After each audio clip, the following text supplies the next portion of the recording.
Hi all, it's Barb coming to my craft studio. I'm going to catalog my new Tim Holtz Distress Oxide inks, and I thought I'd show you kind of my process for how I do that.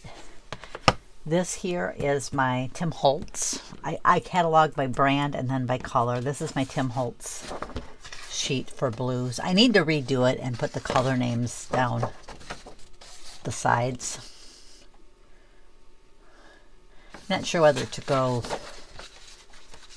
here and here or go like here, here, but like I have a column for the distress pads, the markers, the paints, the stains, the glitter. Some of them I don't have any of them, but I left a column in case I ever added the crayons and the oxides.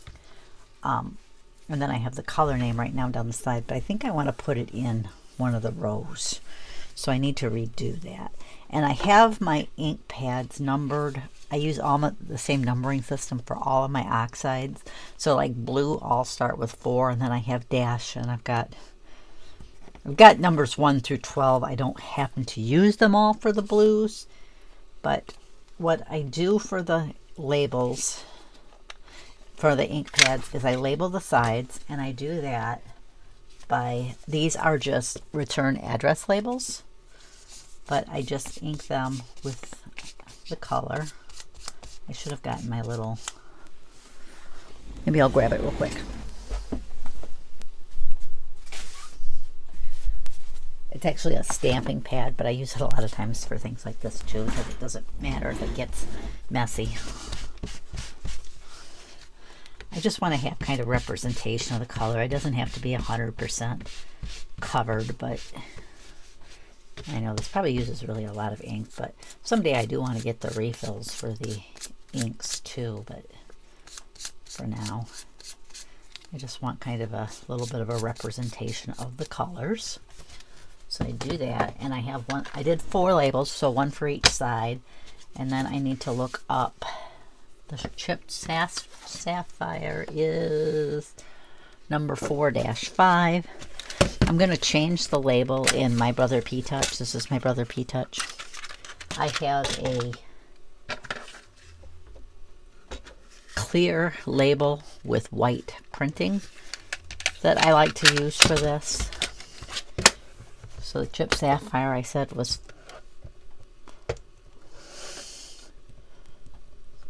4-5 chipped sapphire. I think if I do it like it's a 2-line one, it will just do, I should have had that more in the picture, but I just put 4-5 chipped sapphire print. I want 4 copies of it. And I have mine set to chain print so that it doesn't waste as much ink. So if I wanted to go ahead and do one of my other labels, I could just do it now, but I'm just going to stop there and tell it, yes, you can feed through. So that's all 4 of my labels. Now these are just slightly, the little return addresses are just slightly wider than this, but what I do is I put them as close to the top as I can, and then I just fold a little bit over the bottom edge, because I'd rather have it folded over the bottom than the top. And I put 1 on each side, so no matter what way I put this in my storage unit, I can still see the color.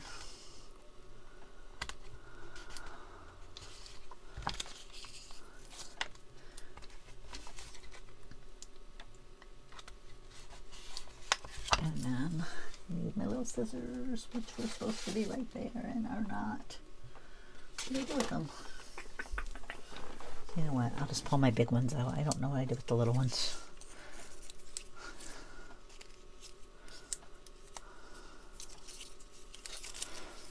I was just trying to make it stick a little bit there and pull it off. I should have thrown those in my garbage. That would have made more sense. I have a garbage right here. I use this little bucket to put little pieces of paper, or in my sewing area I have one to put like little pieces of thread and stuff. So it serves two purposes. It's decorative for the holiday and collects my little bits and pieces of scraps.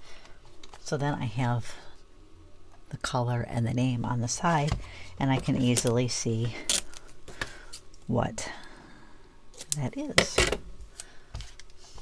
Not all of my inks do I do this with, but I like to do it with my oxides and my distress inks. Well, I don't do it to my distress because I store those in the little tin, so I don't label the sides of those ones.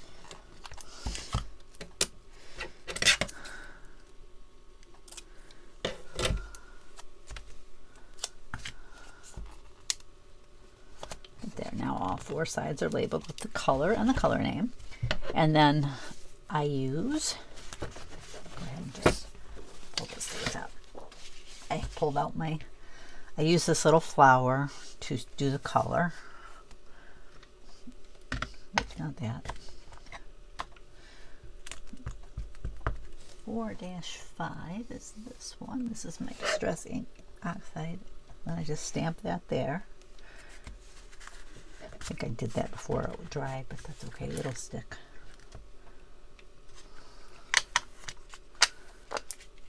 So that takes care of my brand for that color. And then this one here I pulled out of my color catalog. And this is my blue inks, sprays, embossing powders are on there, paints are on there. And this is the one I usually catalog my stamps with. I do need to, in my cataloging binder, I need to reference where those two ink pads, those two stamps are kept that I catalog with, and that just goes right there. I'm just gonna set that there. And then looking for my pen. Then I'll just label this 4-5. It's chipped. I could have been really neat with this and used my printer, but I don't. And I do label that this one's an oxide, since Tim Holtz has so many different products. And then I store my Distress Oxides by color family in a Totally Tiffany Irene bag. This I put the thing back there so I know it's the Irene bag. And I do put them by number. This one's 4-5, so it goes between these two. And it just goes right in. That's the blues that I have right now. I have 6 bags that I keep them in. The first bag is pinks and reds. The second bag is orange and yellows. The third one's greens. The fourth one's blue. The fifth one's purple, which honestly that one's got extra space in it. And then the sixth one is the neutral colors. A couple of those are almost full. If he keeps coming out with new colors and adds to some that are full, I'm going to have to add a 7th bag. And I would probably just make that a combination of colors because that's just the way it is. Either that or I'd have to label it with the same number. Like if you added a total of where you got into having like, probably the neutrals is the fullest. So like 13th neutral, I'd have to have 7 and then just do it 13 through, which I could do that. Just to keep my numbering consistent. But that's how I catalog my colors. I just thought I'd show you that with the Distress Oxides since I had some of those to do. And then this one will go into, let me find the right binder here. I use the Totally Tiffany. It has 2 names. It's the Spinder binder, which doesn't come with this thing down the middle, which is she calls it a spinder. She calls it that because oops, I just knocked something off there. Because it can hold a spinder. It was kind of designed for people who already had a scrap rack and wanted to bring a spinder with them when they travel. Or it's called, I think, a craft binder, and that one comes with the spinder. this because it's coming off. But I'll just place that back here when I'm done. I know I still have another blue to do, so I'm not going to put it away right now. And this is all of my blue embellishments that don't belong in any other theme. So this one holds my green and blue embellishments just because I ran out of room on my scrap rack, and I'm like, okay, what can I take off? And I was down to alphabets, which would have only gained me a couple binder spaces, so it wasn't enough. I needed to remove about 6. So the rainbow is what I ended up with because my seasons were already off. My seasons are in craft binders. The canvas craft binder, which holds 3 spinders. So, but that's where I keep those. And then the brand one is just in a 3-ring binder that I have. Now, this catalog form here is called a Peak of View color chart.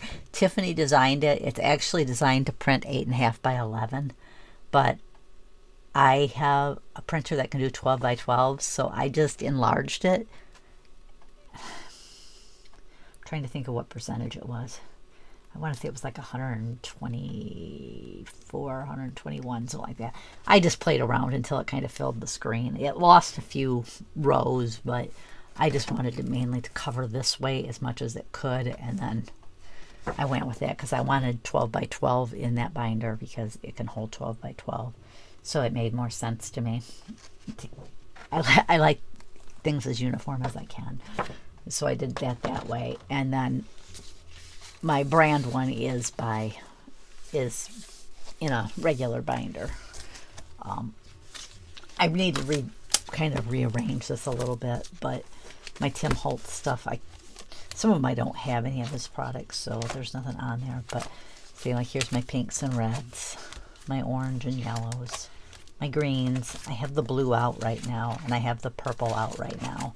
And then there's the neutrals. See, the neutrals are actually totally full because I have 12, plus I have a white that is stored in a different place because my distresses are all the mini inks except for the white, which I don't think comes in a mini. So it's a full-size ink pad. So I just store it separate. But I wanted it cataloged with the rest of the Tim Holtz. But that's how I do my Tim Holtz inks, and it's kind of this, it's similar for all of my colors. Not all of them do I do by brand, but the ones that I do by brand I put in there. Like my Stampin' Up! Inks are in here by brand too. Here's my Stampin' Up! Inks here. I think that's it. Yeah, it's on 2 pages. It's on this one and this one.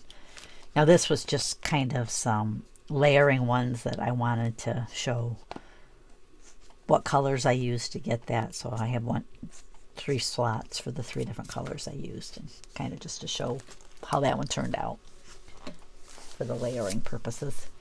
But that's how I catalog my colors. I thought maybe you'd like seeing that. It is a lot of work to do that, but it does come really useful. I especially like doing the brand one so that, especially if I'm online shopping, I can just look up and see, do I have that color of that product? But I'm thinking I'm going to make up a printed cheat sheet of Tim Holtz to say, especially for the oxides, because that's where I'm focusing on getting all of them right now, so that I can get it on one sheet. Because right now I just have cards and I have them marked off which ones I have. But I'm sure I could get that down to one sheet even. Because the rows, you wouldn't have to have a big column like that. I could probably almost do it on one sheet, maybe front and back for all the colors and all the products. Because I wouldn't need the columns as wide. I could make them a lot narrower, just, yes or no, I have it. So that when I'm out shopping, especially clearance sales, if they have some of his stuff on clearance, I know whether to pick it up or not. But thanks for joining me, at a look at my coloring catalog. Thank you.